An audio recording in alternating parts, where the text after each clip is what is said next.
안녕하세요. 본찬이 원장 이문기입니다.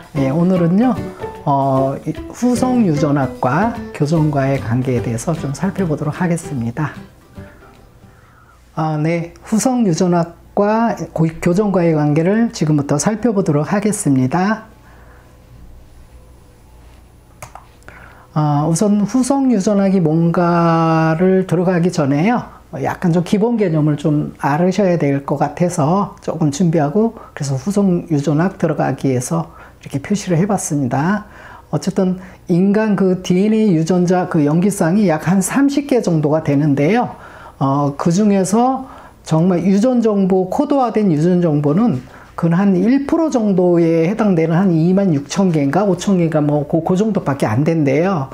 그래서 99% 정도가 그 논코딩, 이 논코딩이라는 건 뭐냐면 유전자 암호화가 없는 부분의 염기쌍이 훨씬 더 많다는 뜻이거든요. 예, 그래서 그 논코딩화된 그 99% 부분이 과거에는 그냥 정크 부분, 이제 필요 없는 쓰레기 부분이라 이렇게 인식을 했는데 최근 이제 유전공학이 발달이 되고 그 다음에 DNA 유전 게놈을 갖다 전부 파악을 해보니까 유전자를 모두 다 파악했는데 그거 갖고는 다 설명이 안 되는 현상들이 바로 논코딩 그 염기쌍 어떤 그런 부분에서 어떤 작동들이 있다는 거를 비밀을 알게 됐어요. 그래서 논코딩 이게 mRNA인데 이게 마이크로의 약자입니다. 그래서 논코딩 마이크로 RNA 그 분자들의 작용 기능들, 그래서 요거를 특별히 그 RNA 월드라고 이렇게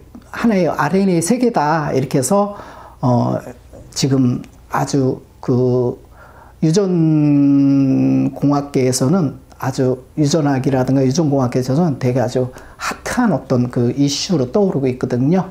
그래서 그게 이제 마이크로 RNA 기능들이 이제 밝혀지면서 유전자 작동에 영향을 미치는 매우 중요한 부분으로 지금 인식되고 있고 또 핫 이슈가 된다는 얘기하고요. 그 다음에 이제 이게 특히 왜 핫 이슈가 되냐면 크리스터 유전자 가이라는 이런 크리스퍼, 이게 터로 되어 있네. 크리스퍼인데, 이거 좀 오자 정정해 드릴게요. 크리스퍼 유전자 가이라는 게 있는데, 이게 뭐냐면, 유전자가 잘못된 부위를 이렇게 코딩을 맞춰서 잘라내서 유전자를 치료해 줄 수 있는 어떤 유전병을 치료해 줄 수 있는 그런 어떤 아주 획기적인 새로운 신기술 치료법이거든요. 그래서 특히나 이제 유전병을 갖다 고칠 수 있는 그 유전자 가이를 예, 원리를 발견하게 돼서 더욱더 그 난치병의 암이라든가 뭐 선천적으로 옛날에 유전병들 고치는 불치병으로 알려졌던 것들을 해결하는 나름대로의 희망이 될 수 있는 유전자 가이, 이 크리스퍼 유전자 가이 원리가 지금 핫 이슈가 되고 있다는 거 알려드리고요. 그 다음에 이제 흔히들 핏줄이죠.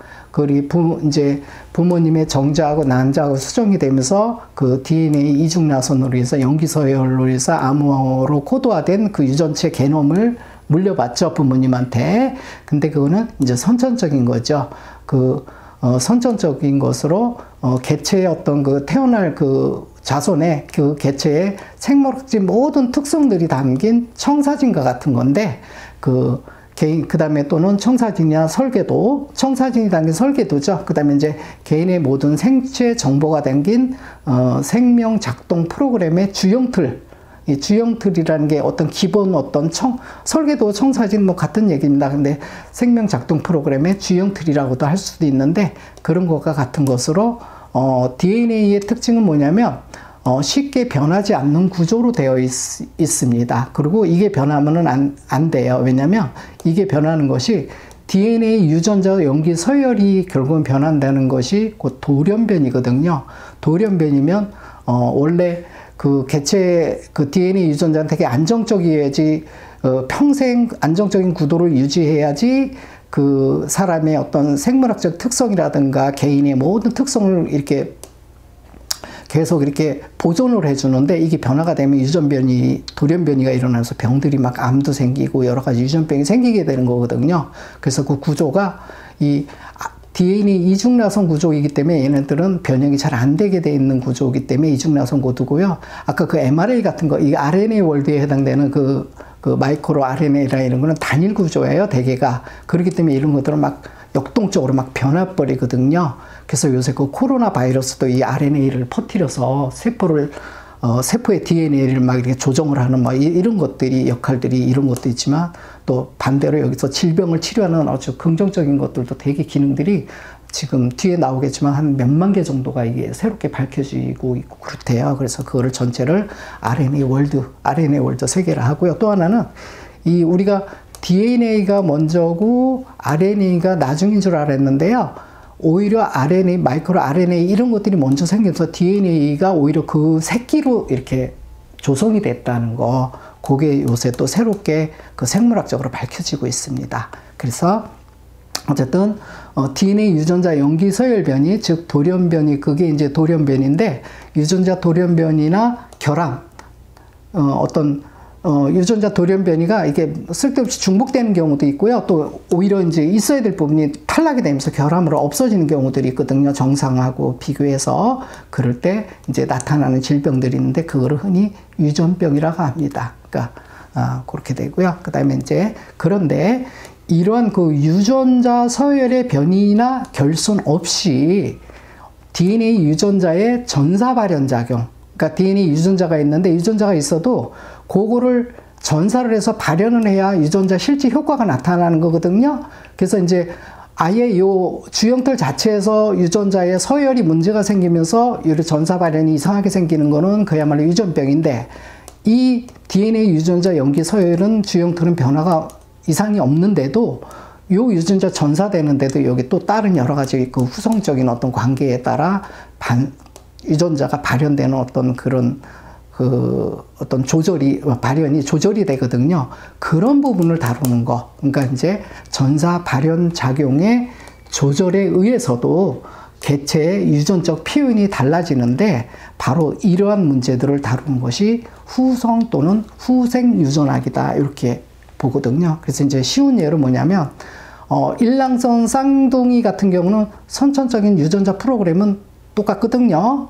근데 이 쌍둥이들이 같은 환경에서 같은 어떤 음식을 먹고 같은 한 공간에서 같이 자라게 되면 거의 유사성이 많이 생기는데, 뚝 떨어지는 다른 환경에서라면 비록 선천적인 유전자 환경은 똑같음에도 불구하고 전혀 약간 그 다른 모습들로 이렇게 실제 성장을 해나가거든요. 그래서 이런 어떤 차별성에 대한 연구도 결국은 후성 유전학의 어떤 연구에 중요한 어떤 연구 대상이 되고 있어서 하나의 좋은 또 예가 되고 있거든요. 그래서 이제 그 일랑성 쌍둥이 연구를 많이 하는데, 이제 후성 유전학을 굳이 비유를 드리자면 어떤 선천적인 어떤 그 유전자는 어떻게 보면 씨앗이라고 볼 수가 있죠. 근데 그 씨앗에 담긴 그 유전 정보는 모두 다 똑같지만, 그 같은 씨앗이라도 그것이 비옥한 어떤 그 옥토에 떨어져서 발아 성장하느냐, 아니면 그 땅의 어떤 영양 성분이라든가 이렇게 박토, 그 영양이 되게 불량한 어떤 그런 밭에 터전에 떨어지게 되면 그게 이제 자라는 모습이 전혀 편차가 많이 생기거든요. 그런 거에 대한 어떤 차별이 왜 생기는지에 대한 연구들을 하는 게 바로 어떤 후천적인 환경 여해에 따라 달라지는, 같은 유전자 씨앗을 가졌음에도 불구하고 그 달라지는 그런 문제를 다루는 거. 또 이제 다시 한번 또 다른 비유를 드리면, 같은 설계 도면의 청사진을 가지고서도 건축 시공업자의 어떤 그 현실에 걸맞는 건축 공법이랑, 그러니까 그 다음에 어떤 항상 현재 상황에 걸맞는 건축 공법이나 혹은 또는 마감 재료를 어떻게 하느냐에 따라 건물이 또 달라지는 문제, 이런 것들이 바로 이제 후성 유전학의 문제, 예를 들면 그렇다는 뜻이거든요. 바로 그런 거를 다루는 학문이 후성 유전학이라는 이런 기본 개념 가지고요. 다음 넘어가겠습니다. 그 다음에 이제 이것도 후성 유전학 들어가기 전에 약간 좀 알아야 될 기본 개념들이 있어서 이렇게 조금 표시를 해봤거든요. 이제 DNA 이중나선인 거는 아마 생물학 시간에도 많이 배워서 다 아실 거예요. 근데 이제 누클레오점 이렇게 돼 있죠. 이 누클레오점이 뭐냐면, 요 그림에서 이렇게 보면 요 4개 이렇게 된 거, 요거를 갖다가 실패 같은 데다가 DNA가 이렇게 감겨져 있거든요. 그래서 요게 요쪽 면에 4개하고 또 반대편 동전이 2개가 이렇게 복합적으로 되는 것처럼 4등분할 수 있는 동전이 2개가 있어 저쪽 면에도 또 이렇게 4개가 있어서 요거를 히스톤이라 그랬거든요. 히스톤 단백질인데 요거를 하나 둘 셋 넷 하고 저쪽에 하나 둘 셋 넷 해서 히스톤 그 팔랑체라 그래요. 거기에 이제 DNA 그 이중 나선이 1.65톤 정도 이렇게 2바퀴도 아니고 한 바퀴 돌고 1.65 정도 됐을 때 이렇게 그 정도 관계 있으면서 또 다른 이렇게 연결돼서 1.65톤 또 가서 1.65톤 이런 식으로 진행이 되거든요. 그래서 요거의 최소 단위인 요거를 갖다 바로 뉴클레오좀이라 그래요. 제가 이게 밝혀드리는 게 요 개념들이 논문이라든가 책을 보다 보면 이 개념 안 잡히면 되게 무슨 말인지 모르고 되게 헷갈리거든요. 그래서 이거 잡아드리고요. 그 다음에 이제 크로마틴이라는 염색질이라는 얘기가 있죠. 이 크로마틴은 뭐냐면 요 누클레오좀 하나가 아니라 요게 하나, 둘, 셋, 넷, 다섯, 6개 돼 있죠. 요 6개 한 단위 조합을 갖다 바로 염색질 크로마틴이라 그래요. 그리고 이제 크로모좀 하는 이런 염색체, 요렇게 이제 우리나라 표현하면 요게 있는데 요거는 뭐냐면 이것들이 이제 6개지만 이것들이 총체적으로 모이면 바로 요 뭐 우리가 흔히 그 23쌍 염기쌍이라는데 그 중에 한 쌍이거든요. 요런 모습을 갖고 있거든요. 요 자체 염색체 한 쌍을 이 크로모좀이라 그래요. 그래서 염색체라는 뜻입니다. 그리고 이제 게놈이라는 말이 또 있는데 유전자 많이 들어봤죠? 유전자 게놈 하는 거. 지놈 어느 때는 뭐 지놈이라고도 하는데 그거는 뭐냐면 우리 요게 인간 같은 경우는 23쌍이라 그러죠? 요런 것들이 23개가 쫙 있거든요. 그 전체의 그 속에 전체 속에 들어있는 유전자 정보 총체를 갖다가 게놈이라고 이렇게 게놈이라는 그런 유전자 전체를 갖다가 표현하는 개념이라는 거 조금 이해하시고 가시면 이제 다음 얘기할 때 무슨 말인가 좀 알기 쉽고요. 그 다음에 이제 여기 보면 DNA 메틸레이션이라는 개념들도 있고 트랜스크립션이라는 요런 것들이 있는데 DNA 메틸레이션이라는 얘기는 뭐냐면 DNA 이중 나선에 메틸기가 이렇게 갖다 들러붙는 그 행위 그 화학적 작용 그 자체를 DNA 메틸레이션이라 그러고요. 그 다음에 요 트랜스크립션이라는 건 뭐냐면 이제 DNA 유전 정보코가 코드화되어 있다 그랬잖아요. 근데 이게 발현이 되려면 단백질로 단백질로 발현시켜서 효과가 나타나려면 요게 이제 반으로 쪼개지면서 이렇게 전사가 되면서 나름대로 그런 과정을 거쳐야 되는데 그 전사 과정을 갖다가 트랜스크립션이라 그래요. 이게 바로 전사 발현을 갖다 시작하는 첫 작업이 요게 갈라지고 그다음에 요거 원판하고 상보적인 이렇게 그 염기 서열을 복사를 해서 그게 바로 트랜스크립션이라는 뜻이거든요. 예. 그거가 어쨌든 유전자 피원형을 나타내는 단백질이 조성이 되고 합성이 되기 위해서는 반드시 유전자 전사가 이게 먼저 이루어져야 되거든요. 이게 안 이루어지면 여기 유전자 코드가 아무리 암호화가 돼 있어도 침묵을 해버려서 유전자 그 효과가 나타나질 않아요. 예. 그리하고 그 다음에 이제 마이크로 RNA 이제 RNA가 이 크립션을 하기 위해서는 이 유전자 갈라질 때 mRNA가 메신저 RNA라 그러는데 이 RNA 보면서 전사돼서 이제 트랜스크립션이 돼서 이렇게 나오는 그 RNA를 메신저 RNA라 그러는데 그게 이제 나중에 단백질 그 리보솜의 단백질 코드를 지정해줘서 아미노산을 결합시켜서 그 나름대로 지정된 단백질들을 막 합성하는 건데요. 이 마이크로 RNA는 그런 거를 하지 않는 그런 기능을 하고 있어요. 그래서 mRNA라고 이렇게 하고 이제 조금 더 들어갈게요. 그래서 이제 본격적으로 후성 유전학 들어가는 겁니다. 이제 후성 유전학 에피제네틱스라 그래요. 그래서 이제 아까도 그 도입부에서 들어가기 위해서 조금 설명드렸듯이 부모로부터 선천적으로 물려받은 DNA 유전자의 염기 서열 변이 만약에 염기 서열 변이가 있으면 그거는 돌연변이라는 거 그리고 유전병이 된다는 거 그런 거 돌연변이 선천적인 유전병 이거가 연관된 거 그런 거 없이도 후생적 환경 즉 그 사람이 살아가는 기후 풍토 뭘 먹느냐 음식 영양 뭐 독소도 해당될 겁니다. 여기 그 다음에 식습관 그 다음에 운동, 노동, 생활습관. 그러니까 어떻게 보면 식습관, 생활습관, 그 다음에 감정, 심지어는 감정, 생각, 환경물질, 신체 자세 등 그 사람이 겪는 삶의 모든 후생 환경적인 그런 어떤 심신적, 그러니까 정신적이고 신체적인 자극들 모든 것들이 DNA 유전자의 전사 발현에 영향을 끼치거든요. 유전자 서열에 영향을 주는 게 아니더라도 유전자가 전사 발현되는데 영향을 주기 때문에 그 전사 발현이 다르게 조절되고 그 또한 다르게 조절됨으로써 각자 개체의 어떤 그 발현들이 다르게 차별성이 나타나고요.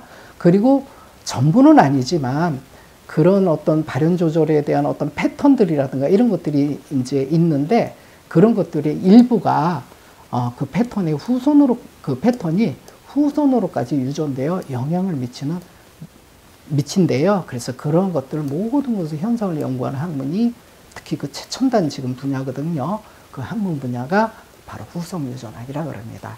그래서 이제 아까 그 염기 서열 변함없이 그 DNA 유전자의 전사 발현이 뭔가 차등이 생긴다 그랬죠. 그 차등이 생기는 유전자 작동 변화의 기전이 네 가지 어떤 패턴이 있어요. 하나는 DNA 메티라라는 거, 아까 DNA의 메티라. 이제 이따가 좀 하나하나 이제 항목별로 볼 겁니다. 그 다음에 또 두 번째는 히스톤 변형이라는 게 있고요. 그 다음에 이제 크로마틴 리모델링이라는 기전이 있고 또 하나는 논코딩 마이크로 RNA 작용이 있습니다. 그래서 요 네 가지가 가장 주요 이제 기전들인데 특히 이제 1번하고 3번 그 DNA 메티라와 크로마틴 리모델링이 이제 상호작용을 하게 되면 DNA 유전자 복제가 일어난대요. 그러니까 DNA 유전자 복제가 일어나기 위해서는 1번과 3번이 상호작용이 항상 같이 있어야지 가능하다는 얘기고요. 그 다음에 이제 1과 4의 상호작용에 의해서 DNA 그 리페어, 수리, 그러니까 이제 잘못된 것들이 있으면 뭐 예를 들어서 활성산소라든가 뭐 이런 거에서 많이 유전자가 이제 혹시 손상을 당하면 그런 것들을 이제 수선하고 복구하는 어떤 이런 기능들이 1번과 4번 즉 DNA 메티라하고 논코딩 MRI 작용이 협조작용해서 이제 그런 것들이 수행이 된대요. 그리고 또 하나 이제 세 번째는 2와 3의 상호작용에 의해서 2와 3이 뭐냐면 히스톤 변형하고 크로마틴 리모델링에 의해서 그 열린 그 유크로마틴, 요 그쪽가 또 빠졌네요. 유크로마틴과 그 다음에 이제 닫힌 걸 헤테로라 그러거든요. 이렇게 응축된 거. 헤테로 크로마틴 작용이 일어나며, 그래서 이제 이게 열리고 닫히고 왜 중요하냐면 조금 이따 그림 나오겠는데, 그거는 좀 그림 들어가서 설명드릴게요. 그 다음에 이제, 두 번째, 히스톤 변형하고 또 그 논코딩 마이크로 RNA의 어떤 상호작용에 의해서 이제 그야말로 유전자 전사가 조절된다. 이게 어떻게 보면 참 되게 큰 기능 중에 하나인데요. 이렇게 이제, 지금, 그 기능들이 나타나고 있고요. 자, 다음 넘어갈게요. 그래서 요거 이제 그림으로 이제 그 내전 기전 지금 바로 설명했던 건데, 일단은 DNA가 메틸기가 붙는다는 얘기 하나, 메틸레이션이 있고, 그 다음에 아까 히스톤 변형이라는 거 있죠? 그게 영어로 하면 히스톤 모디피케이션이라는 뜻이 말이고요. 그 다음에 이제 마이크로 RNA가 있고, 그 다음에 요거 아까는 크로마틴 리모델링이라 그랬잖아요. 근데 여기는 뭐냐, 크로모솜 리모델링이라 했잖아요. 이거는 가장 큰 단위죠. 그죠? 요거 하나 자체를 크로모솜이라 그랬고, 그 다음에 아까 6개 이렇게 실패에 감겨 있는 거, 뉴클레오즘이 실패 6개 중에 하나를 뉴클레오즘이라 그랬잖아요. 그 다음에 그 작은 단위로는, 그러니까 크로마틴을 기준으로 해서 아까 6개 이렇게 실패가 이렇게 연결되어 있었잖아요. 그걸 바로 크로마틴이라고 하는데, 여기는 그냥, 원래는 이걸로 크로마틴 리모델링이라고 주로 표현하는데, 여기는 그거보다 더 집합 단위인 이걸로 표현했고요. 또, 그거의 어떤 기본 단위인 요 뉴클레오즘 리모델링 이걸로 또 표현해도 그게 같은 뜻으로 이해될 수 있어요. 자, 넘어갈게요. 그 다음에 이제, 보죠.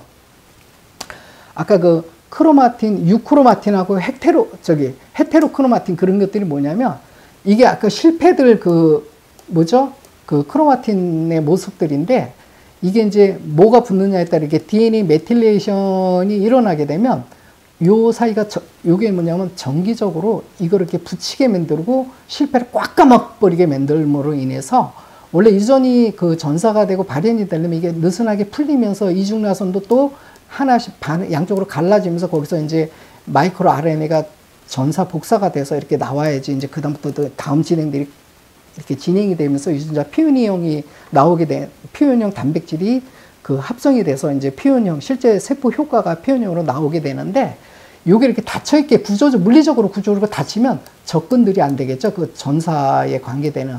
그래서 요런 구조가 되면 DNA 메틸레이션이 메틸기가 붙어버리면 이게 닫힌 구조로 되면서 전사가 안 된다는 뜻이에요. 그러면 유전자가 발현되지 않는다. 이렇게 되죠. 요 바로 이렇게 컴팩트, 응축된 어떤 상태를 나타내는 말이 유크로마틴이라는 표현을 쓰고요.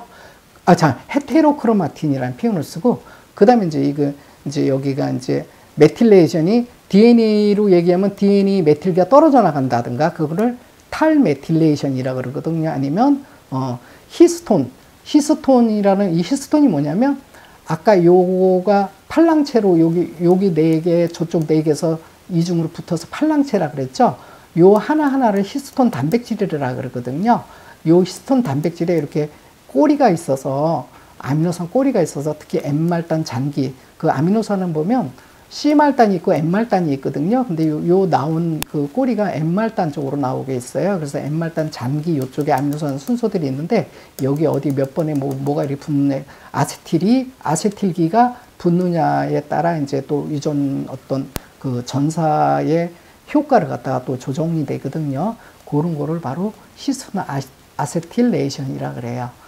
그리고 이제 히스톤, 여기 나오네. 그 다음에 히스톤 메틸레이션이 되면, 히스톤에도, 아까 DNA에도 메틸기가 붙는다 그랬죠? 근데 히스톤에도 메틸기가 붙거든요. 그거를 히스톤 메틸레이션이라 그러는데, 오히려 DNA 때는 메틸레이션 되면 유전자가 이게 닫힌 구조로 되면서 침묵된다 그러거든요. 전사가 안 이루어지는데, 오히려 히스톤에는 메틸기가 붙어버리면 액티브가 된대요. 그 얘기는 뭐냐면, 이 구조 변화가 벌려지면서 혹은 감기인 게 느슨해지면서 그 유전자 전사의 어떤 배경이 훨씬 더 용이해지는 거죠. 그래서 액티브라는 얘기 해드리고요.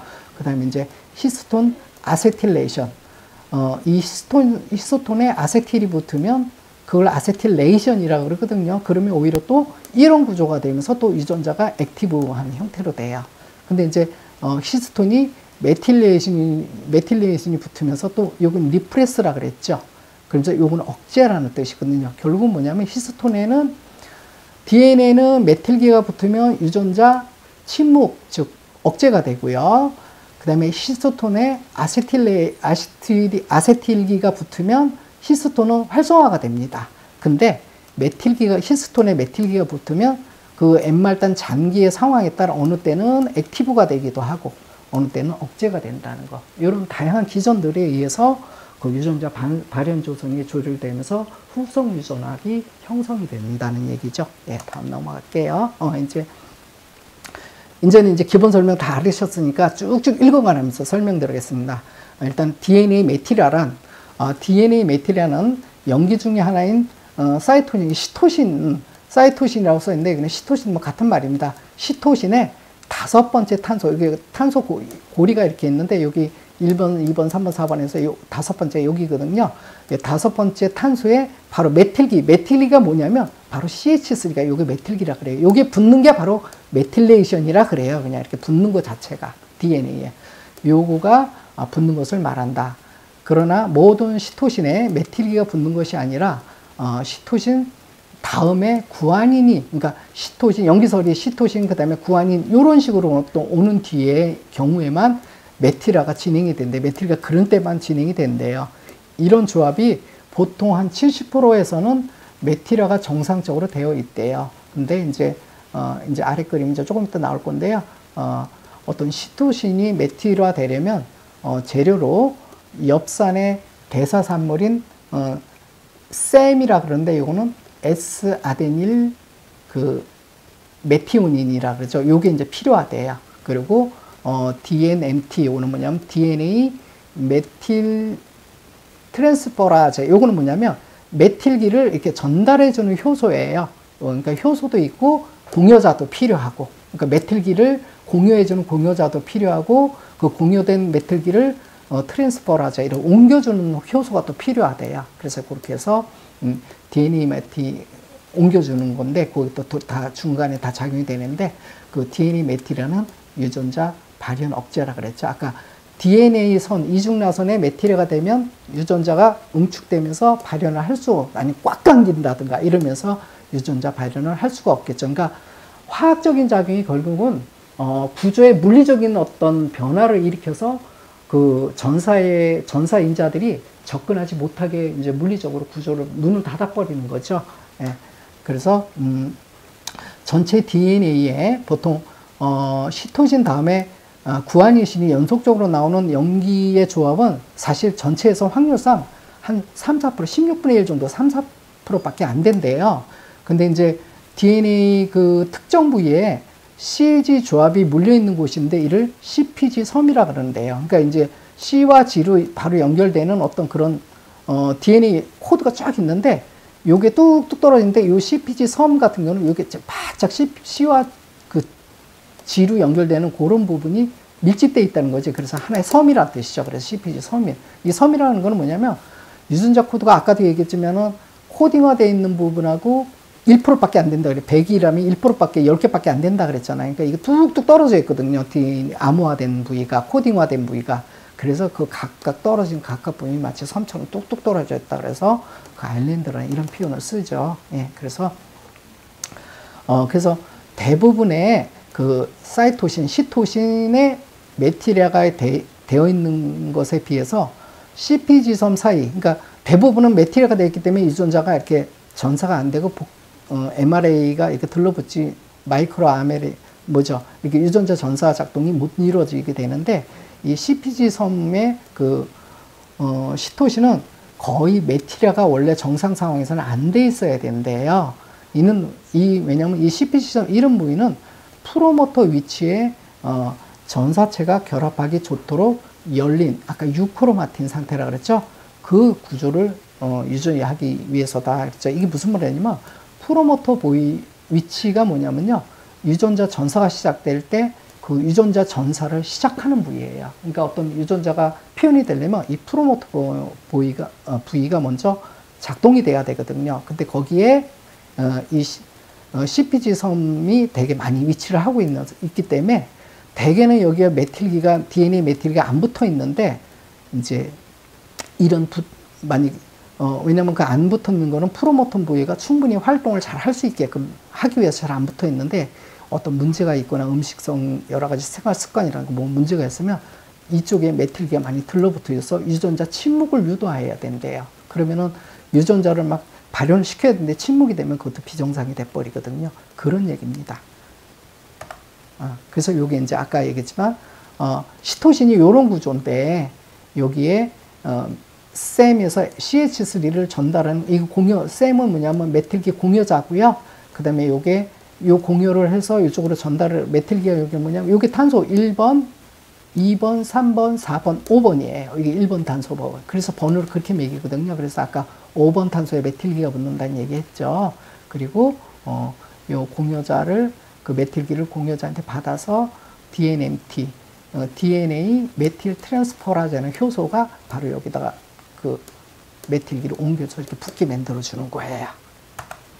그다음에 이제 또 이제 DNA 메틸화 이제 조금 아까 DNA 메틸을 좀 더 설명합니다.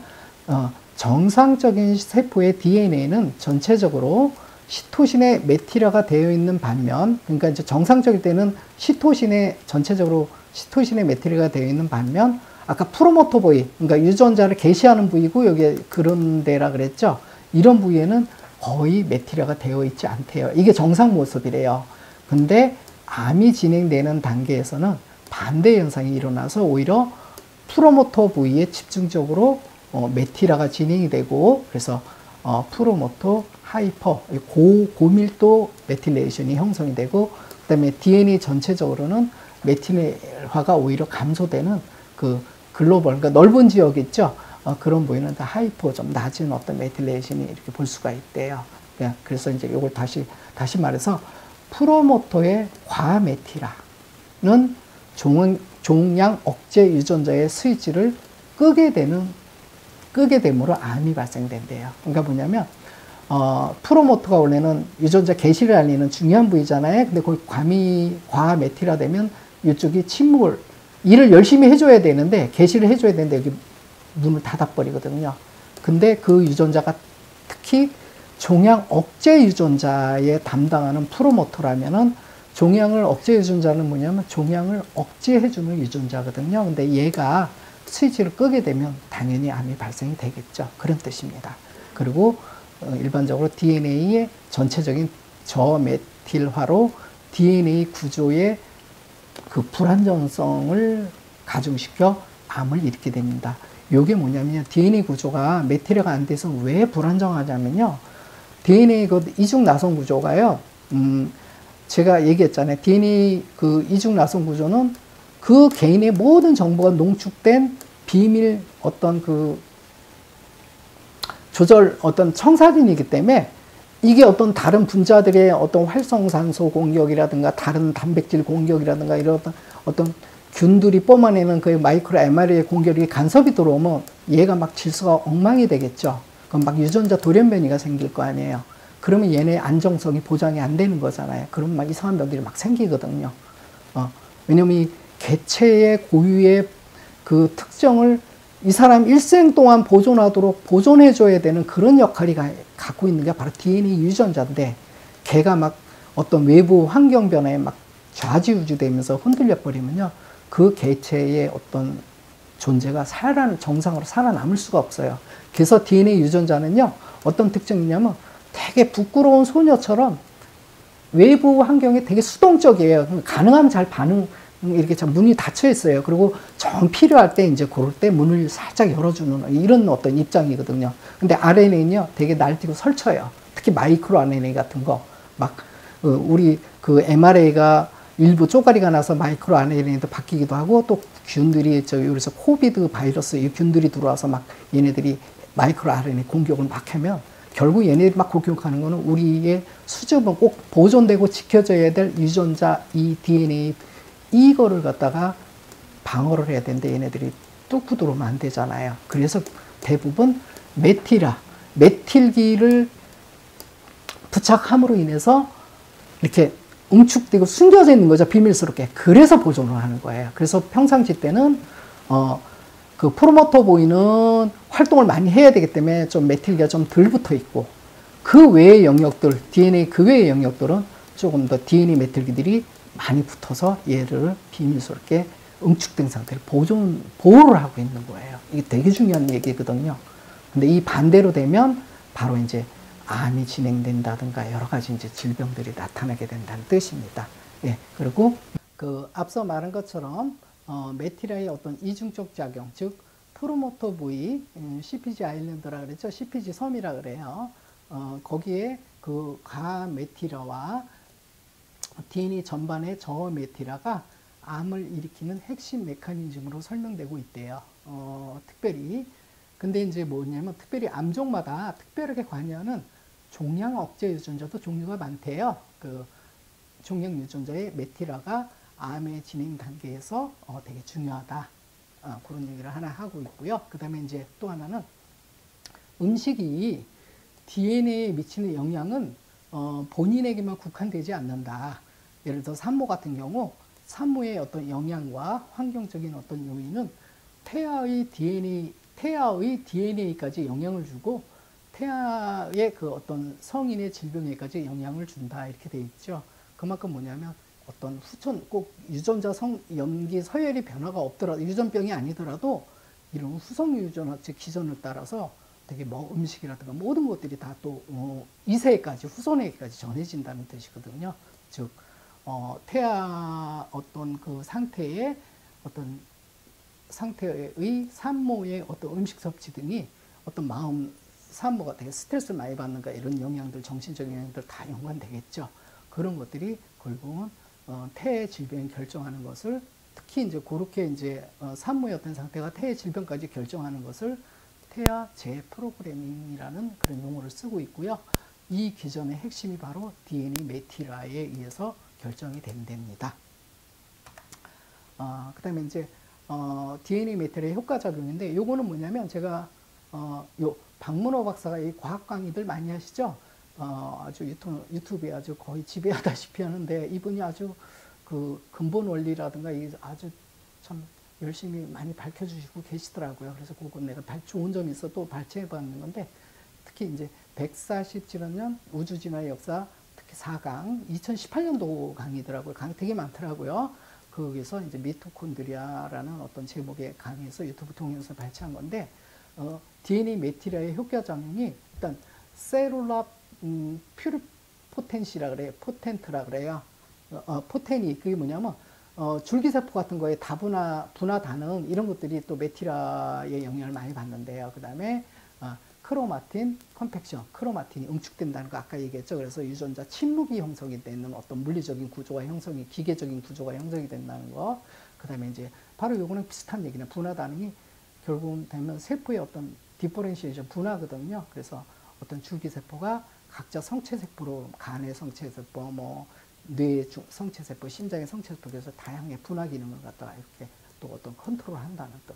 그 다음에 트랜스크립션, 아까 전사 조절이라고 그랬잖아요. 당연히 전사 조절 기본이고요. 그래서 전사 조절이 되면 결국은 단백질 발현이 조절이 되거든요. 그러면 단백질 발현의 조절은 곧 뭘 얘기하냐면 세포 효과, 세포 반응. 결국 모든 유전자의 어떤 그 조절작용은 단백질 조절로 나타나고, 단백질 조절작용은 결국은 우리 생체는요 전부 단백질에 의해서 조종해서 생리도 돌아가고 어떤 표현형도 돌아가고 여러 가지 어떤 형태 변화도 오고 그러거든요. 그래서 이 단백질의 기능이 되게 중요하거든요. 생체 조절에 있어서는. 그런 단백질 종류로 다 필요한 그 단백질을 만들고 지정해 주는 게 바로 유전자 코드고, 유전자 전사 조절에 의해서 단백질이 발현돼서 이렇게 그 세포 생리와 세포 반응 효과들이 조절이 되는 거거든요. 그래서 결국은 단백질 발현 그 전사 조절은 곧 단백질 발현의 조절이고, 결국은 그게 세포 반응 내지 최종적으로는 그래서 세포 효과고.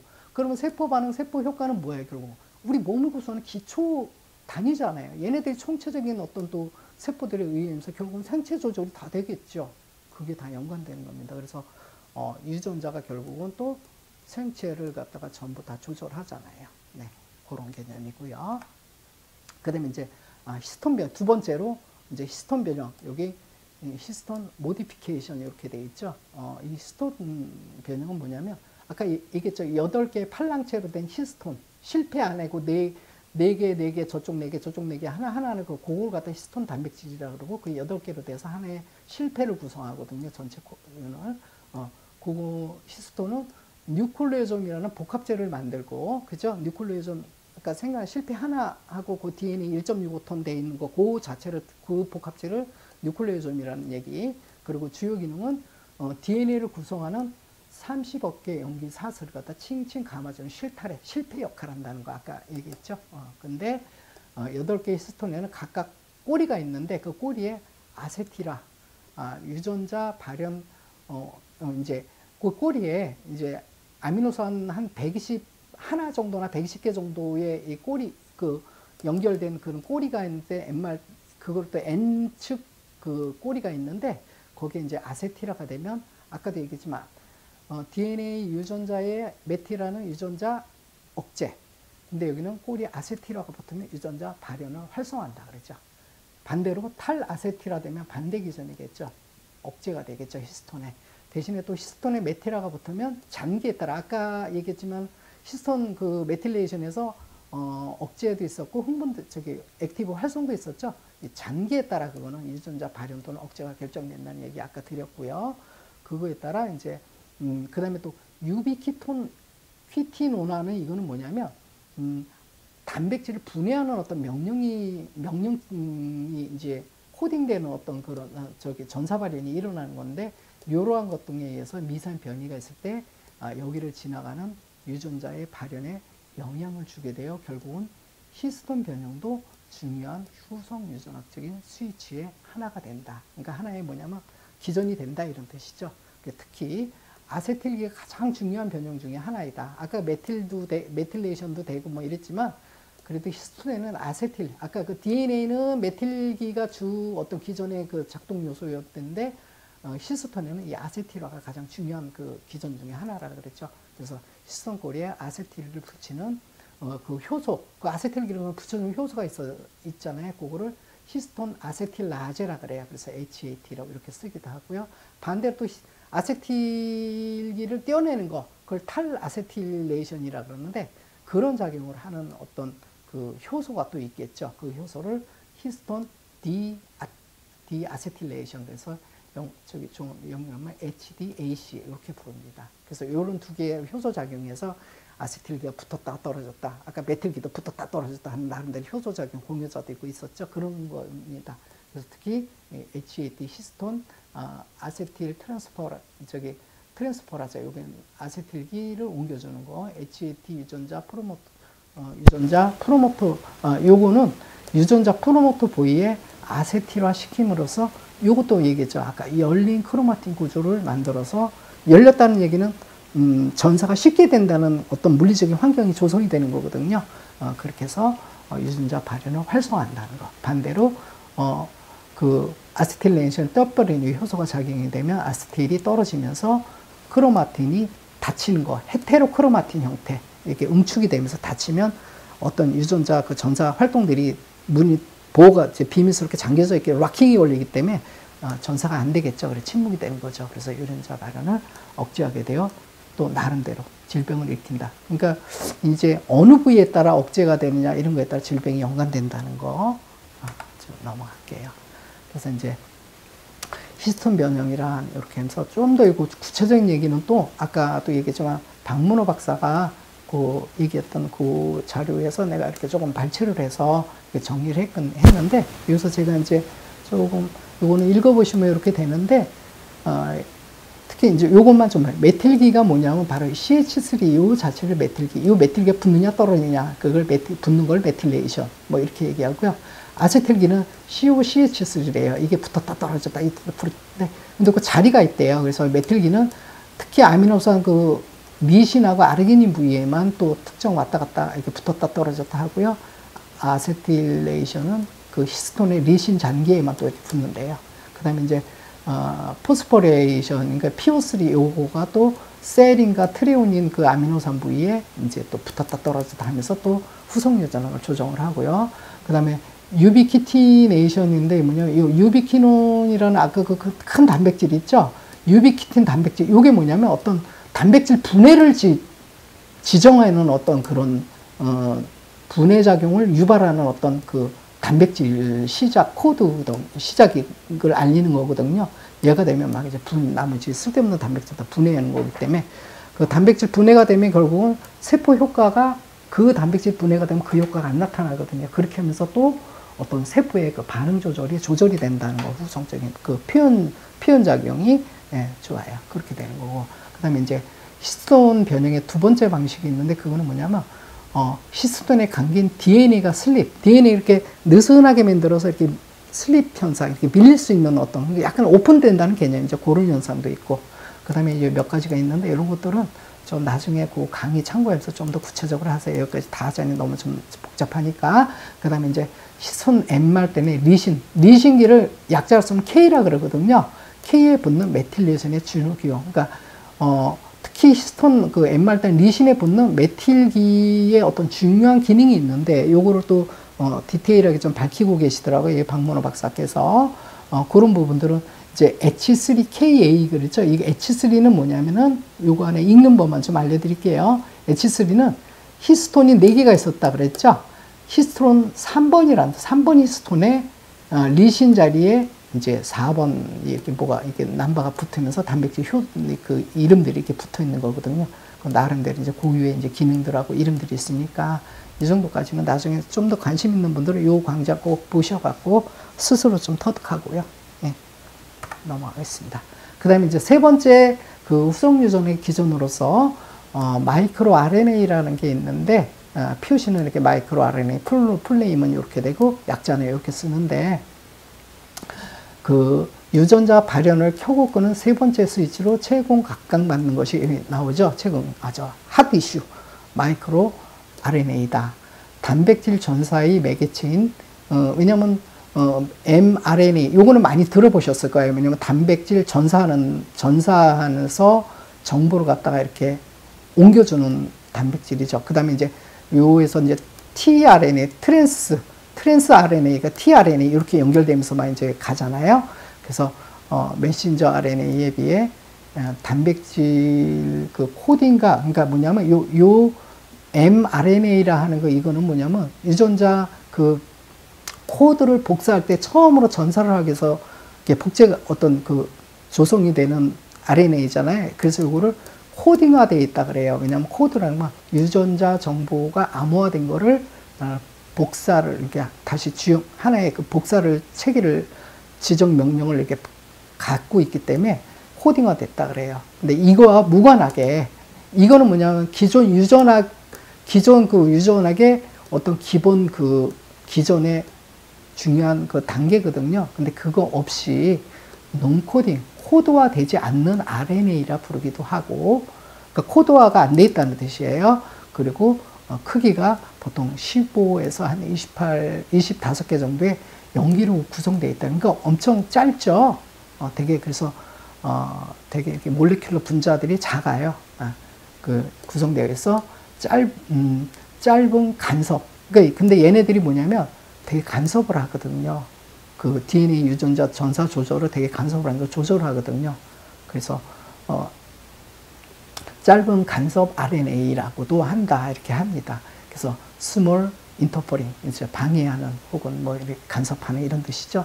그래서 이렇게 siRNA 그러니까 마이크로 RNA 종류가 이 siRNA 종류가 되게 많은데 뒤에 나오겠지만 요런 현상들은 처음 발견돼 보통 28,645개 정도나 된대요. 그 발견된 게. 그래서 이런 것들이 하나하나 기능들이 되게 그 공간 데이터베이스화 돼 있대요. 지금 현재. 그래서 이제 전체 유전자 발현의 30에서 40%를 얘네들이 간섭을 하면서 작동을 하기 때문에 그 정도를 설명하고 있대요. 그러니까 엄청난 거죠. 그리고 짧은 RNA에 의한 유전자 발현의 간섭을 처음 발견한 사람들이 뭐 이런 분들인데 이분들이 2006년도에 노벨 의학상을 받았대요. 그리고 요게 중요한 게 뭐냐면 요새 크리스퍼 유전자 과일이라는 거가 바로 바로 마이크로 RNA의 한 종류거든요. 이게 뭐냐면 어떤 유전적으로 돌연변이가 된 부위를 딱 맞춰서 딱 잘라내서 쫙 제거를 해주면 그 유전자 돌연변이로 인해서 생기는 유전병이 치료가 되는 거거든요. 그런 데 있으니 얼마나 핫 이슈가 되겠어요. 이게 이제 지금 새롭게 이제 어떤 의학계의 새로운 주자로 많이 떠오르고 있다는 거. 근데 이제 이게 얼마나 인상적으로 실용화 될려는지는 좀 많이 기다려보고 여러 가지 이제 필요하겠죠. 그 다음에 이제 마이크로 RNA는 핵내에 이제 그러면 이 마이크로 RNA가 대충 기본 생성이 어떻게 되냐.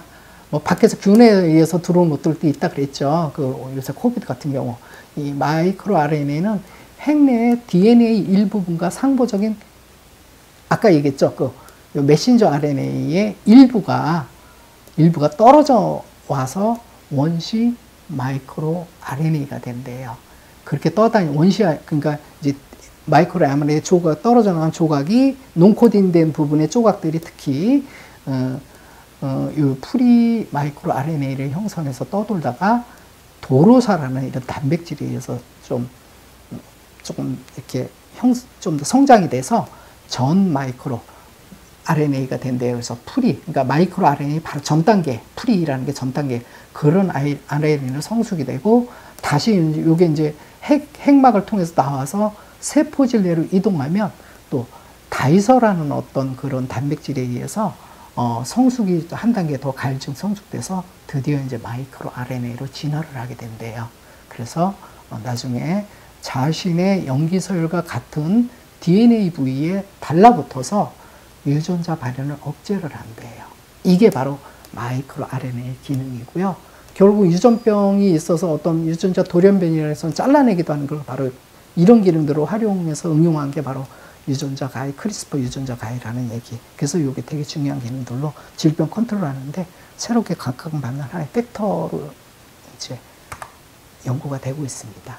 그리고 이제 마이크로 RNA 중에는 이처럼 유전자를 간섭해서 암을 일으키는 종양 유발 마이크로 RNA도 있지만 반대로 암을 억제하는 마이크로 RNA도 있대요. 그러니까 결국은 이게 어느 거는 암을 일으키기도 하고 어느 거는 또 암을 일으키는 치료에도 응용할 수 있다는 뜻이죠. 그러니까 이게 이제 막 이제 이게 알려지기 시작했으니까 이게 이제 실제 치료에 상용화되려면 조금 세월이 필요하겠지만 좀 획기적인 거는 획기적인 거죠. 근데 그렇지만 이것도 충분하진 않을 거예요. 항상 늘 그렇듯이 이처럼 마이크로 RNA에 따라 암뿐만 아니라 비만, 치매 등의 질환을 일으키는 유전자의 후속 유전학적 발현에 영향을 주어 이들 질환에 영향을 주게 된다. 그죠? 이처럼 마이크로 RNA가 암뿐만 아니라 뭐 기타 만성 질환들 있죠, 요새. 비만, 치매, 대사성 질환들에서 연장돼서 오는 질환들, 그런 것들도 바로 후속 유전학적인 발현에 영향을 주어서 질병 발병에 기여도 하고 혹은 반대로 질병 치료에도 응용될 수 있는 가능성이 있다는 얘기 이렇게 나오고요. 그 다음에 지금까지 유전자를 켜고 끄는 세 가지 중요한 스위치, 아까 얘기했죠. 지금까지 얘기했던 것들, DNA 메틸레이션, 히스톤 아세틸레이션, 마이크로 RNA, 그 다음에 유크로마틴 리모델링, 크로마틴 리모델링 뭐 이런 것들, 그런 히스톤 진행 먼저 이제 중요한 스위치를 살펴봤는데, 실제 얘네들이 이제 진행이 될 때는 한 가지 기전에만 의하는 게 아니라 좀 복합적인 기전에 의해서 유도가 된대요. 그래서 프로모터 부분에 DNA 메틸화가 먼저 진행이 되고, 그 다음에 히스톤의 아세틸이 이제 히스톤 아세틸화 탈 아세틸 전이 효소에 의해서 이렇게 제거가 되고, 그 다음에 크로마틴을 더욱 닿게 하고. 그러니까 최종 결론은 뭐냐면 크로마틴 구조를 오픈되느냐, 락킹 걸리게서 응축돼서 하느냐에 따라 유전자 전사가 실제 발현이 막 이렇게 컨트롤 조절된다는 거고요. 그 다음에 거기에 종양 유발 마이크로 RNA가 종양 억제 유전자 발현을 더욱 억제하면서 암이 진행된다. 그러니까 이제 결국 뭐냐면 종양 억제를 하는 유전자가 침묵을 하면 암이 발생될 거고요. 반대로 종양을 일으키는 유전자가 억제를 당하면 암이 발생이 안 되겠죠. 그런 개념들입니다. 그러니까 이제 이쪽 분야가 되게 연구할 분야가 참 많고요.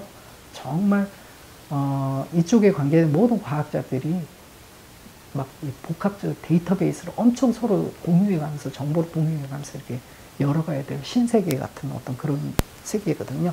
근데 과학자들이는 복잡한 길을 걸어가는데 우리 일반 사람들이 그러면은 이 원리를 그냥 과학자들한테만 손에 맡기고 우리는 기다리고 있어야 되느냐? 그건 아니겠죠.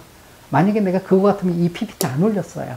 근데 거기서 중요한 메시지는 뭐냐면 비록 그런 복잡한 과정을 하게 있지만, 그래서 이제 후속 유전학이 만약에 단순히 과학자들의 어떤 정밀한 기술 이런 거에만 의존해서 의미를 준다면은 제가 굳이 PPT 안 올렸을 거예요. 왜냐면 우리한테 실질적으로 일반 사람들의 도움이 안 된다면 그건 떠들 필요 없거든요. 근데 제가 도움될 수 있는 방법이 또 여기서 하나의 힌트가 있기 때문에 그거를 내가 강조하느라고 이제 올렸는데, 일단 그거 하기 전에 좀 들어갈게요. 좀 더.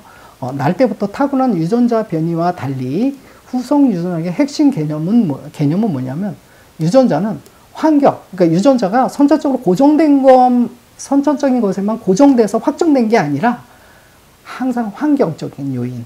이게 어떻게 보면 선천적인 거는요, 선천적으로 결정된 거는 5%에서 10% 미만이라고 보시면 되세요. 만약에 제가 이게 선천적인 100%라면 우리 노력할 필요 없고요, 공부할 필요 없고 그냥 이미 운명이 결정된 건데 뭐 노력할 뭐가 있겠어요? 근데 다행히 유전자 씨앗은 한 5%에서 10% 정도 하나의 베이스는 형성이 되겠죠.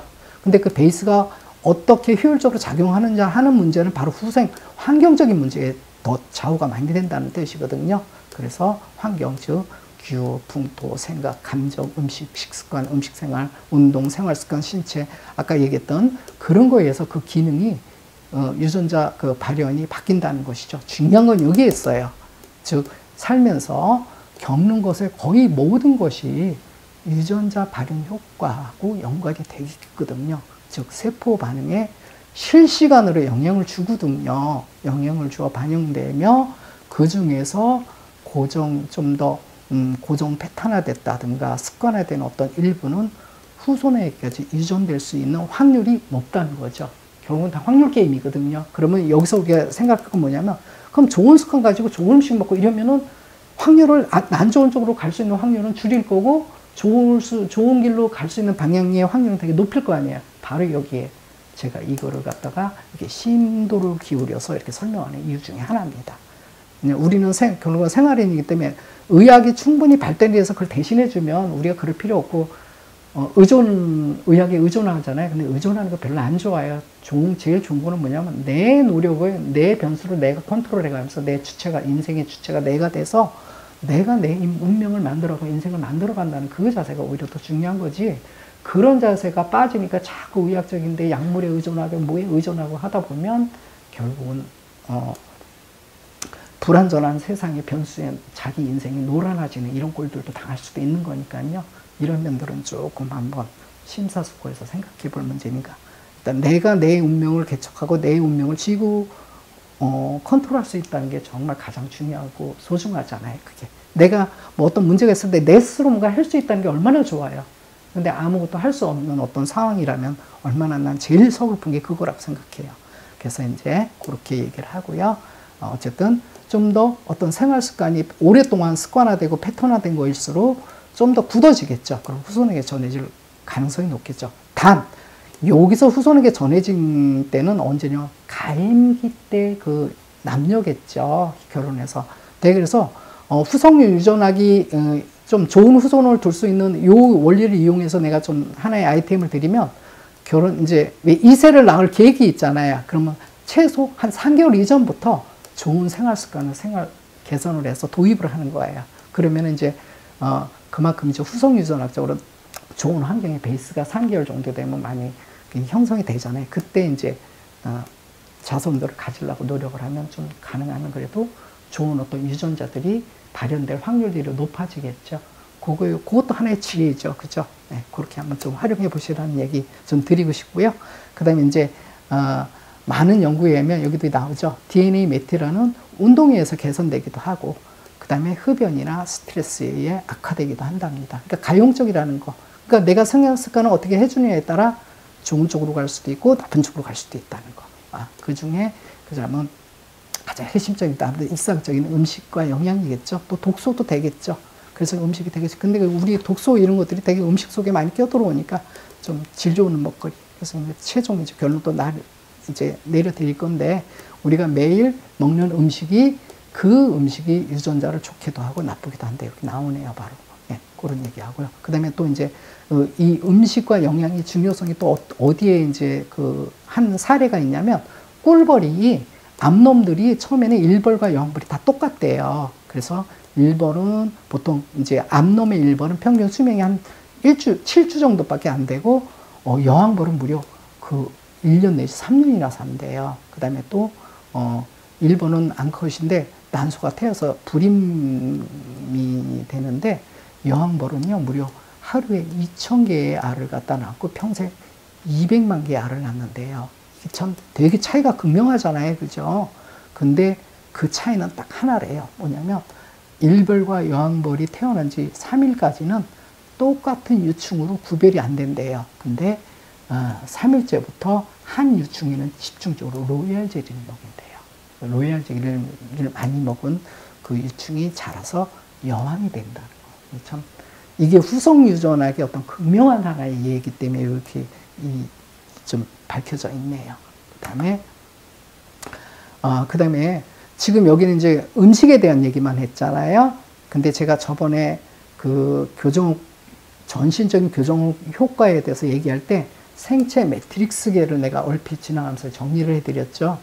그거는 뭐냐면 결국은 기계적인 자극이고, 이 기계적인 자극들이 또 유전자 전사 발현에도 조절을 된다는 하는 연구의 예가 있어서 제가 이렇게 정리를 해봤으니까 얼른 좀 읽어볼게요. 저번에 인테그린이라는 거 한번, 요거 잘 안 떠오르시면 그 척추교정의 통합적인 척추교정의 효과에 보면 생체 매트릭스에 대한 얘기 있어요. 그거 한번 다시 한번 읽어보고 시청해보고 오시면 훨씬 더 이해가 수월할 거예요. 그래서 이제 인테그린과 같은 그 초점 접착력, 그러니까 요게 뭐냐면 홍합의 그 홍학 그 껍질을 붙여주는 뭐라 그러죠? 저기 이렇게 근이라 그러나요? 그런 거 같은 거거든요. 인테그린이 세포와 세포 벽에 있어서 세포를 딱 붙여주는 접착력을 하는데, 뭐 직접 붙여주는 게 아니라 거기에 또 매트리스 세포 사이에는 또 이게 각종 섬유 결합 조직들 있잖아요. 걔들에 따라 붙어서 이렇게 연결해 주는 거거든요. 그걸 갖다 초점 접착력은 세포의 기질, 바로 나오네요. ECM. 이 세포의 기질. 이 결합을 시켜주는 물리적 연결고리를 제공하는 그것뿐만 아니라 유전자 발현도 조절을 한대요. 그러니까 이제 여기 긴장이 걸리느냐. 왜냐면 어떤 세포가, 우리 조직이 막 이렇게 충격을 받으면 떨어지기도 하고 압력을 받고 막 이런 여러 가지 물리적인 충격도 받고 막 이런 거에 따라 세포들이 이렇게 늘어지기도 했다, 이완도 됐다, 뭐 여러 가지 압력도 받고 막 여러 가지 그 상황들이 열릴 거 아니에요. 기계전 자극에서. 그거에 따라 또 유전자 발현도, 왜냐면 세포 재생이라든가 손상됐을 때 저 세포 분열을 통해서 복구도 시켜야 되겠다. 이러다 보니까 당연히 그 유전자 발현도 조절이 되겠죠. 왜냐면 그런 세포 어떤 그 주기를 복구를 하고 세포 수를 늘리고 복제를 하고 이런 것들 자체가요. 치유 반응 이런 것 자체가 결코 유전자의 발현 작용이 뒤따라주지 않으면 이루어질 수 없는 관계들이거든요. 그래서 이제 큰 기계적인, 예를 들어서 이제 큰 기계적인 장력이 가해지면 인산화 효소, 그 다음에 또 다른 신호 단백질들이 초접착 지역, 그 인테그린 뭐 이런 근처 부위로 많이 모이게 되면서, 예를 들면 이제 액틴 스트레스 섬유가 형성이 되면 그 FHL2라는 이런 단백질이 초접착력 부위와 결합하면서 유전자 발현을 연결을 시킨대요. 이런 식으로 이제 기계적인 그 다음에 이제 약한 기계적인 스트레스는 또 이런 FHL2라는 어떤 그 단백질이 핵으로 이동해서 결국은 P20이라는 유전자의 프로모터, 아까 얘기했죠. 어떤 작동자의 개시를 알리는 부분이라고. 거기에 축적이 되면 이제 세포 분열이 또 억제가 된대요. 그러니까 이런 기계적인 자극도 결국은 유전자, 어떤 기계적인 힘 전달뿐만 아니라 최종적으로는 결국 유전자의 전사 발현에 관여를 한다는 뜻이죠. 거기에 그 상황에 걸맞는 어떤 그 발현 조절을 하겠죠. 그래서 인테그린이 그 ECM 세포 외의 기질에 파이브로넥틴에 결합하면 파크라를 그 포칼 어덴션, 이게 어덴션이 뭐냐면 이렇게 접착시켜준다는 뜻이고, 이 포칼은 이제 국소적, 초점적으로 이렇게, 그다음에 키나제는 이런 어떤 기능들을 활성화시키는 그 단백질이거든요. 그래서 포크라는 그 신호전달 셀 시그널링에 관여하는 신호전달 단백질이죠. 그래서 이 포크하고 SRC, 이거 다 신호전달 단백질 경로에 관계되는 그 신호전달 체계들이거든요. 체계 단백질. 이걸 통해서 또 야합이라는 이런 단백질, 전사 단백질 뭐 이런 것들이 있어요. 핵으로 이동해서 탭과 테즈가 얍인데 이것도 오자 않았네요. 이게 얍과 테즈가 액틴 조절 단백질이나 초접착력 단백질들의 발현을 조절한대요. 그래서 초접착력과 액틴 구조체를 강화하는 쪽으로 이제 결국은 단백질을 거기에 강화하는 구조의 단백질을 많이 만들어내서 결국은 이런 구조를 강화를 시킨대요. 결국 이제 기계적인 자극이 생화학적인 세포 셀 시그널링의 작용을 격발을 해서 결국 세포 반응을 또 유전자 전사 조절을 일으켜서 세포의 반응들이 효과들이 나타나는 뜻이죠. 그 다음에 이제 이축성 기계적 팽창, 그러니까 양쪽으로 이렇게 당기는 거. 그렇게 되면 또 캐드헤린이라는 결합체, 이것도 뭐냐면 접착시켜주는 하나의 그 분자들이거든요. 단백질 분자들. 그것들이 구성하는 이거를 구성하는 얍, 여기 나오네. 얍이나 베타 카테닌 이런 물질들, 단백질, 섬유 성분 물질들 이런 것들이 이 캐드헤린에 의존해서 세포 주기가 시작된대요. 그러니까 결국은 다 이렇게 영향이 있다는 거. 그다음에 액틴이라는 거, 액틴 미오신, 근육 이렇게 수축할 때 액틴 미오신 구조 아시죠? 그거 많이 들어보셨죠? 그런 거 바로 그런 액틴이 RNA 중합 효소 2를 인산화시키는 PTEB와 결합해서, 이런 게 다 단백질입니다, 사실은. 이와 결합해서 보다 많은 전사를 촉진한다. 등등등등 이렇게 나가고요. 그래서 세포골교 단백질들이 전사 조절과 세포의 힘 전달 반응 등 신호 전달 분자, 그러니까 전사 조절도 하고 힘 전달 분자, 그러니까 단순하게 힘 전달 기능만 있는 게 아니라 결국 그들이 세포 핵 DNA에 또 후속 환경적인 어떤 영향을 주면서 전사를 조절하게 된다는 거, 이게 핵심 키포인트입니다. 그런 것들이 지금 엄청나게 지금 연구가 되고 있어요. 근데 지금까지 이런 것들이 잘 알려지지 않았거든요, 의학계에서들도. 그래서 최근에 고분자 제조 화학의 발전은 기계적 신호가 어떻게 세포의 전반적인 후속 유전 상태로와 전사를 조절하는지에 대해 아주 직접 분자 어떤 메커니즘 차원에서 분자 수준의 메커니즘 차원에서 지금 막 측정이 실제 측정이 가능하다는 얘기를 그 정도 기술에 지금 도달이 했대요. 그러니까 저는 이런 것들이 많이 밝혀지길 정말 기다리고 있습니다. 그다음에 경직된 지형에 따라 경직된 좀 딱딱한 배양, 그러니까 세포 배양액이 있는데 거기를 이제 물리적으로 그 배양액이 물과 같이 연한 게 아니라 좀 경질화된 어떤 조작을 할 수가 있는 어떤 그 물질들이 있는데 그런 것들에 의해서 자란 인간 그 결국은 뭐냐면 그 딱딱한 환경에서는 세포들이 또 어떻게 반응하는가를 보려고 이제 일부러 그런 경직된 지형을 어떤 대표할 수 있는 어떤 그 배양 어떤 기술들이 있어서 거기에 이제 그런 물질들을 배양 기술, 그 물질 배양 세포 배양 물질들을 속에서 이런 세포 실험들을 하는 거죠.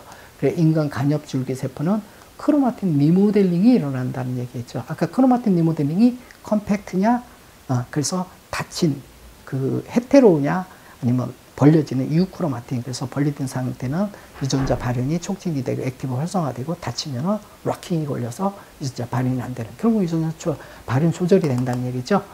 이런 것 같이 바로 이제 또 아까 요런 아까 수소 저기 있었죠, 그렇죠?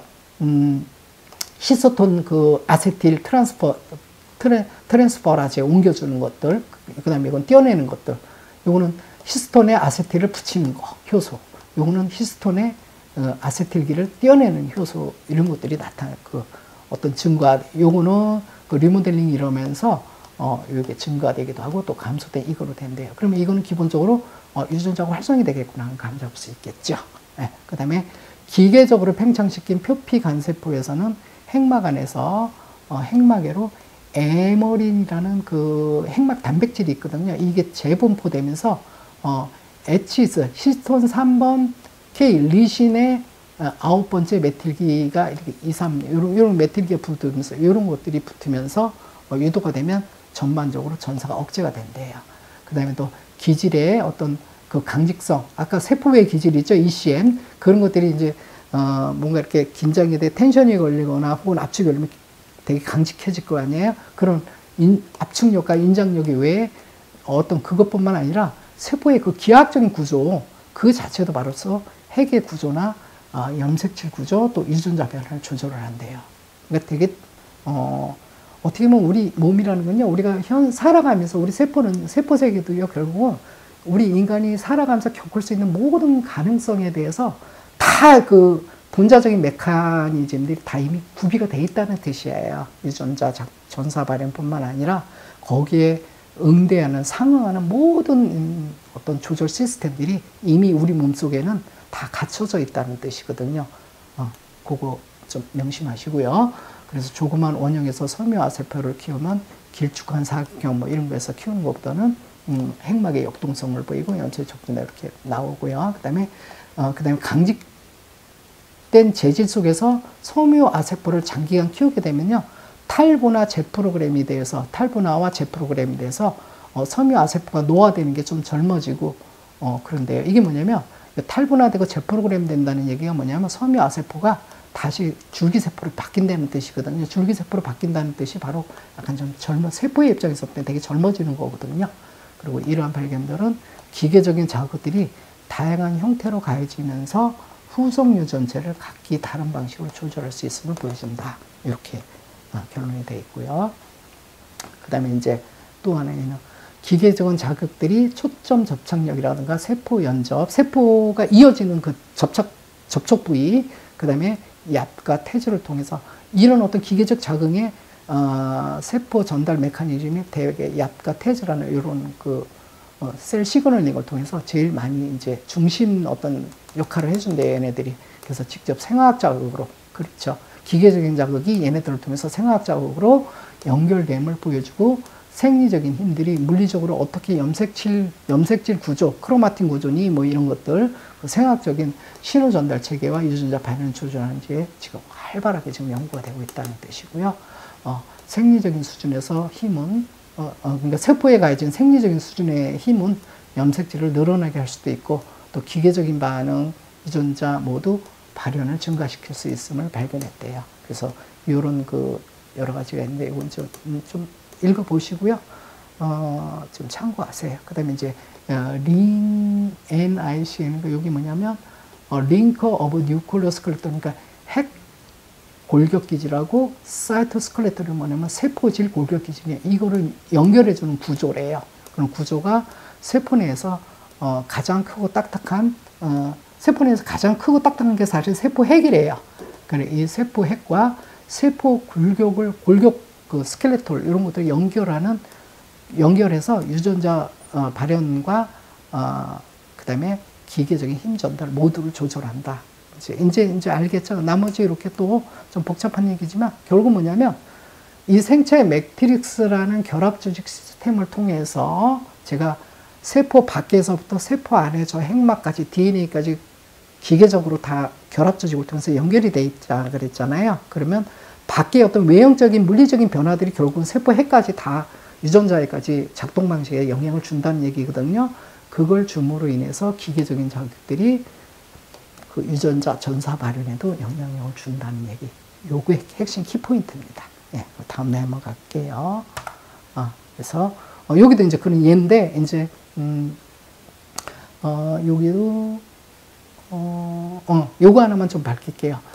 히포 신호 전달 체계의 단백질인 아까 야합인데 이 야합이 뭐의 약자냐면 yes associate protein 1이라는 그거고요. 태즈가 뭐냐면 transcriptional co-activator with PDZ binding motif래요. 이게 뭐냐면 트랜스크립션이죠. 여기만 전사적인 co-activator는 뭐 협조 공유 협조해서 함께 이렇게 활성화시킨다는 그런 어떤 거거든요. 어떤 이런 거와 함께 협조해서 전사를 촉진한다는 이런 활성 코액티베이터, 전사 조절에 관여하는 활성에 관여하는 그런 요소라는 뜻입니다. 그러니까 저도 이런 이름이 되게 약한데 그냥 이렇게 좀 참고하시고요. 중요한 거는 뭐냐면 역할을 수행하고 특히 이제 이런 것도 요 두 개가 바로 기계적인 신호에 반응하는 유전자 전사 조절의 매개체로 제일 많이 작동을 하기 때문에 이 두 가지를 통해서 기계적인 신호 전달의 마커, 지표로도 사용한대요. 예, 그 정도 설명드리고요. 다음에 이제 후성 유전에 영향을 주는 주요 요인들과 자손들까지 영향. 아까 그 음식 뭐 얼침 얘기했는데 여기 정리된 게 있어서 한번 좀 간단히 좀 얘기할게요. DNA 그 메틸 히스톤 변형 및 음식 영양 이런 관계죠. 그러니까 좋은 음식 뭐 좋은 영양 뭐 이렇게 담긴 성분이 든 거 잘 음식 섭취 잘 하라는 얘기. 그 히스톤 변형 마이크로RNA 등을 가역적으로 개성시키는 대표적인 음식으로 많이 연구가 되어 있는데 제니스테인이라는 성분인데 이게 콩에 많이 들어있거든요. 그 다음에 강황, 누구나 알다시피 커큐민, 염증 많이 없애고 이런 거 있죠. 그 다음에 녹차, EGCG, 추출물, 그 다음에 레스베라트롤 뭐 이런 것들이 있다는 얘기. 이런 거 참 이미 되게 옛날에 많이 알려져 있는데 이런 것들 하고요. 그 다음에 이런 것들을 흔히 생물학적 활성 음식이라고 그러거든요. 그래서 이런 것들은 각각 후속 유전하기 전에 매우 중요한 효소나 단백질 작용해서 유전자 발현에 어떤 전사 조절에 영향을 준다는 거. 그러니까 결국은 좋은 음식이 되게 중요하다는 얘기죠. 그래서 결국 뭐냐면 환경이 유전자의 변화를 가져오고 그 변화는 자손에게까지 그 전부가 유전되는 건 아닌데 그 중에서도 일부는 또 남아서 자손에게까지 유전된다는 것을 증명한다. 이렇게 돼 있죠.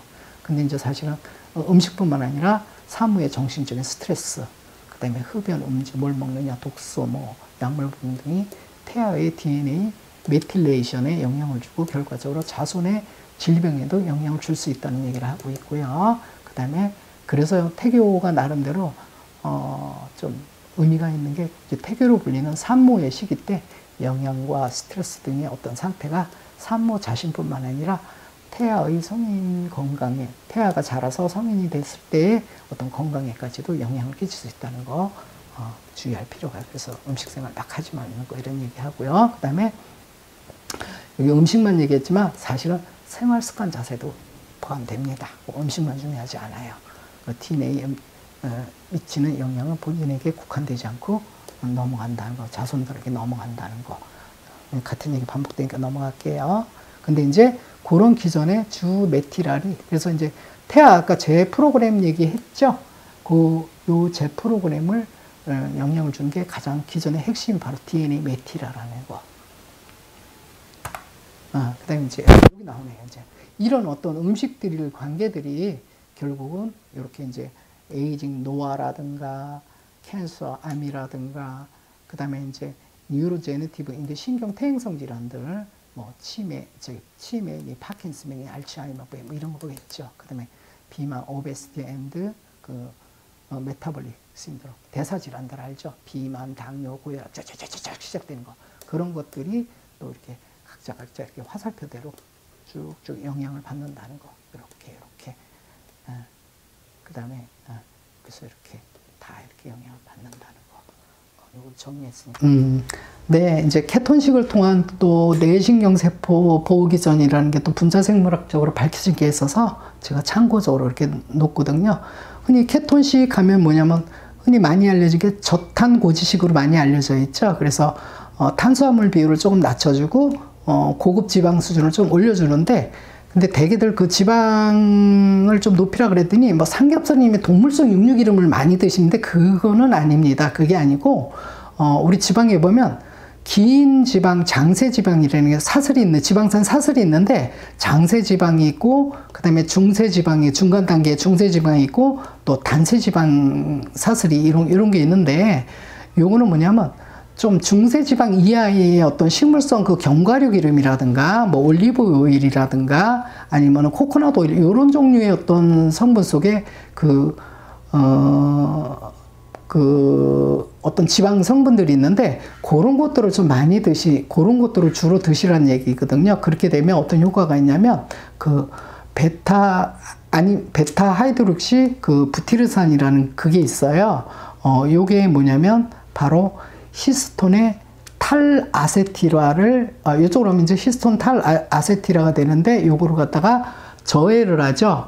그러니까 탈아세틸화는 뭐냐면 히스톤의 아세틸을 떼어내면 이게 응축이 되면서 그 유전자가 닫힌다 그랬죠. 그 다음에 이제 히스톤 아세틸이라고 하면 이게 닫힌 게 또 열리는 기전적으로 이렇게 반응하는데, 바로 요 베타 하이드록시 부티르산이 히스톤 탈아세틸을 억제를 하게 되면서 그러면 반대로 이쪽 기능이 활성화가 되겠죠. 이렇게 되고, 그 다음에 이제 케톤식 자체가 이제 에너지 생산량이 증가하죠. 왜냐면 지방이 에너지 그 발열량이 많잖아요. 그 다음에 또 항염증, 항노화 작용을 한대요.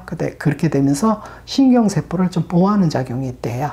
그렇게 되면 신경세포 퇴행성 질환들이 대표적인 알츠하이머병 있죠. 그 다음에 인지, 그래서 그 알츠하이머병의 그 인지 능력을 개선하는 어떤 그런 진행을 억제하게 됨으로 해서 어떤 치매라든가 이런 것들은 인지를 개선시켜주면서 유전자가 이렇게 케톤에 의해서 이렇게 유전자가 활성이 되면서 이런 도움이 되는 어떤 그런 기능들을 해준다, 발현 조절을 해준다는 얘기 하나 있어서 한번 넣어봤습니다. 그래서 이제 결론이죠. 일상에서 우리들이 해야 되는 후속 유전학 원리를 응용한 실천의 결론이죠. 결국은 뭐냐면 이게 제일 중요한 거죠. 어떻게 보면 중요한 거는, 왜냐면 의학적인 거야 뭐 연구자들이 많이 데이터를 내고 또 실험을 하면서 이제 점점 세월이 갈수록 이제 뭔가 또 실용화되고 뭐 이런 어떤 세월이 필요할 건데 거긴 시간이 많이 필요하거든요. 그럼 그 안에 우리는 뭐 손 놓고 있어야 되느냐, 그런 거 아니거든요. 그래서 이제 유전자 작동은 부모로부터 DNA 유전자 연결, 아까도 비슷한 얘기죠. 코드화되는 건, 코딩하는 거, 유전자 연기 서열로 코딩화되는 거, 이런 선천적인 것에만 고정되는 것이 아니라 바로 후천적인 DNA 유전자의 주요형들을 바탕과 기초로 삼되 각자가 살면서 후천적으로 겪는 모든 삶의 정신적, 육체적, 그 다음에 신체 구조, 역학적, 기계적, 물리, 에너지적, 생화학적, 영양과 독소, 음식이죠. 그 다음에 미생물학적, 요새 미생물학 중에 장내 그 생태계 환경이라든가 마이크로바이옴이라 그래요. 그런 거에 관계된 어떤 균들. 근데 이게 또 음식하고 연관이 많거든요. 그 다음에 정신 스트레스하고도 연관이 많고요. 그래서 미생물학적인 어떤 자극들이 단독 혹은 복합적으로 다 이제 작용을 해서 우리의 신경계, 혈관계, 림프계라는 거시 생물학적인 어떤 생체 조절계뿐만 아니라 정교한 어떤 경락계라든가 생체 매트릭스계, 그 다음에 세포 신호 전달계라고 하는 정교한 생명 조절계를 통하여 세포질의 효과 단백질, 그러니까 효과 단백질이요, 핵계까지 들어가서 유전자 전사 발현을 통해서 세포 효과가 나타나는 게 있고요. 세포질에 있어서 바로 또 효과 단백질이 있었고, 그 단계에서 셀 시그널들이 전달을 해서 바로 효과 단백질을 조성을 해서 세포 효과를 나타내는 단백질 두 코스가 다 있거든요. 그래서 세포질의 효과 단백질이나 세포핵의 후성 유전적인 DNA 유전자 전사 발현을 작동 조절을 통해서 실시간으로 영향을 주기 때문에, 실시간으로 주는데 아주 키포인트를 내가 주고 싶어요. 실시간으로 주기 때문에 실시간으로 나의 삶의 습관들이라든가 이런 것들을 개선을 하게 되면 이 세포 효과, 세포 반응이, 그리고 이 세포 효과, 세포 반응이 결국은 세포 생리 조절이고요. 이 세포 생리 조절은 결국은 세포로 구성된 인체 생체 조절의 반영이 바로 되는 거거든요. 그래서 뭘 먹느냐, 뭘 생각하느냐, 그 다음에 어떤 작업을 하느냐, 뭐 어떤 그런 것들이, 모든 자극들이 결국 우리 인체에는 다 반영이 된다는 거, 이거 꼭 명심하시고요. 그래서 그 반영되는 거를 좋은 쪽으로 자꾸 자극이 오게 되면 결국은 나의 그 후성, 그 유전적인 어떤 환경이 좋아짐으로 인해서 좋은 인체, 생체의 어떤 메커니즘을 타고 가게 되는 거고, 그러면 그렇지 않은 반대로 가게 되면 오히려 또 타고난 거를 깎아먹는 쪽으로 가는 이런 악순환의 고리가 걸린다는 것 꼭 명심하시기 바랍니다. 그래서 또 그것뿐만 아니라 이렇게 나 자신의, 나 당대의 어떤 영향력뿐만 아니라 그 중에서 일부 고착화되고 뭔가 또 어떤 작용력이 강한 것들은, 패턴화된 것들은 획득된 어떤 후성 유전, 어떤 획득된, 그렇게 해서 이제 생활 속에서 습관으로 획득된 것들이 후성 유전의 일부는 자손들에게까지 영향을 준다는 거. 그래서 특히 자손들을 그 2세를 두시고 싶을 때 결혼 정년기에 든 사람들은요, 임신하기 위해서 애들을 낳기 전에 임신 스케줄 계획부터 잡아서 최소 3개월 이전부터는 잡으세요. 그래서 몸을, 운동도 적당한 습관, 적당한 뭐 여러 가지 좋은 것들을 다 따라서 한 3개월 정도 쌓은 다음에 그런 속에서 이제 2세들을 갖는 어떤 준비를 하게 되면 훨씬 더 확률 게임상 좋은 자손들의 유전자들이 발현될 가능성들이 높겠죠. 요거를 좀 실질적으로 이용을 하고, 저도 그렇게 이용을 했습니다, 사실은. 그랬더니 어쨌든 마음에 드는 자식들을 얻은 것 같아서 이뻐요. 그렇게 하고요. 그 다음에 장기간 지속 반복 습관적이고 인상이 강한 자극에 의한 것들일수록 후성적인 그 유전자 발현 조절 작동 방식이 패턴화로 고정되어 이세까지 전해진다는 거 이제 아시겠죠? 그래서 좋은 습관이 좋은 유전자를 발현시키고 나쁜 습관이 나쁜 유전자를 발현시킬 확률과 그 다음에 또 유전으로 전달될 확률이 높게 된다는 뜻이다. 이게 최종 결론입니다. 그래도 우리가 인간이 실천할 수 있는 거는 현실에 실천할 수 있는 게 더 중요하다고 저는 보거든요. 그렇게 해서 각자들 또 이렇게 대처들 하시고요. 왜냐면 이게 의학적으로 나오기에는 너무 시간이 많이 걸리고요. 항상 여기 얼마나 이런 거를 하나 좀 말씀드릴게요. 의학적으로 자꾸 정밀하게 깊이 들어갈수록 이해는 되게 도움이 되는데, 이 들어가는 속에서 알다시피 크게 거시적으로 잡는 거하고 이 부분은 너무 깊어지게 내용들이 되게 종류가, 분파가 되게 많이 생기잖아요. 그럼 그거 하나를 다 잡아내려면요, 어떤 그 한 방법만 갖고는 힘들다는 얘기예요, 결론은. 솔직히 그걸 반영하고 있는 거야. 내가 기다리는 게 뭐냐면요, 충분히 밝혀져서 정말 차라리 거시적으로 잡는 게 바로 더 도움이 된다는 거를 갈 때까지 나는 현대과학이 아주 분자생물학적인 이런 기전들이 충분히 밝혀졌으면 하고 나는 바라고 있습니다. 그럴 때 이제 제가 얘기했던 얘기들이 진짜 결론은 그거구나 하는 것들을 또 아는 부분들이 있고요. 또 그 중에 뭐 분자생물학적으로 도움이 돼서 좋은 어떤 뭐 획기적인 방법이 나와서 또 인류에 도움이 되면 또 그것 또한 되게 반갑고요.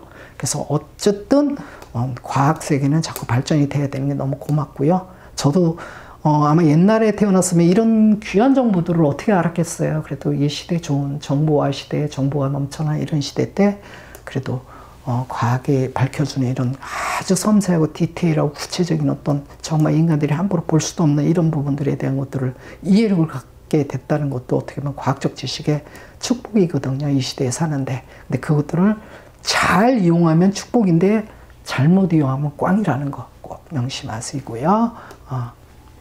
그래서 이렇게 밝히는 겁니다. 그래서 특히 꼭 먹는 거 이것뿐만 아니라 특히 이 잘못된 자세, 활동 자세, 척추 측만증 이런 것들이 지속적인 안 좋은 자극들을 자꾸 주잖아요. 이런 것들이 이제 문제가 될 가능성이 되게 높아요. 그래서 장기 지속적으로 척추 부정렬이나 체형 부정렬 등을 방치하게 되면 의외로 신체 구조, 음식도 그렇지만 신체 구조 역학적인 기계적 자극 기전뿐만 아니라 거시적인 생체 조절 시스템인 제기 얘기했죠. 신경계, 혈관계 다 물고 들어간다는 거.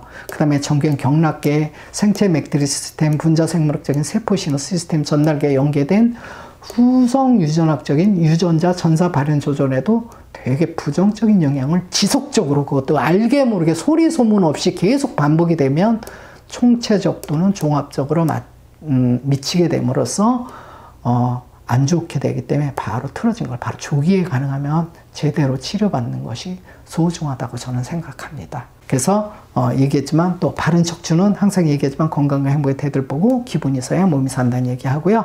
그 다음에 물질인 몸은 아까 저번에도 얘기했지만 전자를 잃으면 산화되면서 붕괴되지만 또 마음, 정신인 마음은 어떤 창조, 사랑을 잃으면 붕괴됩니다. 그래서 이 마음에 좋은 사랑의 마음을 많이 담도록 애쓰시도록 하고요. 그 다음에 이제 우리가 이제 요거는 뭐 나중에 하겠습니다. 오늘 어쨌든 긴 얘기 들어주셔서 감사하고요. 오늘 여기까지 마치겠습니다. 고맙습니다. 네, 지금까지 후성 유전학에 대해서 살펴보았는데요. 결론은 그거예요. 우리가 생활 습관을, 올바른 생활 습관을 고치면 결국은 우리의 후성 유전학적인 기전들이 바람직하게 작동을 해서 그 건강한 몸을 형성하게 해주고 인생을 행복하게 해줄 수 있다는 얘기입니다.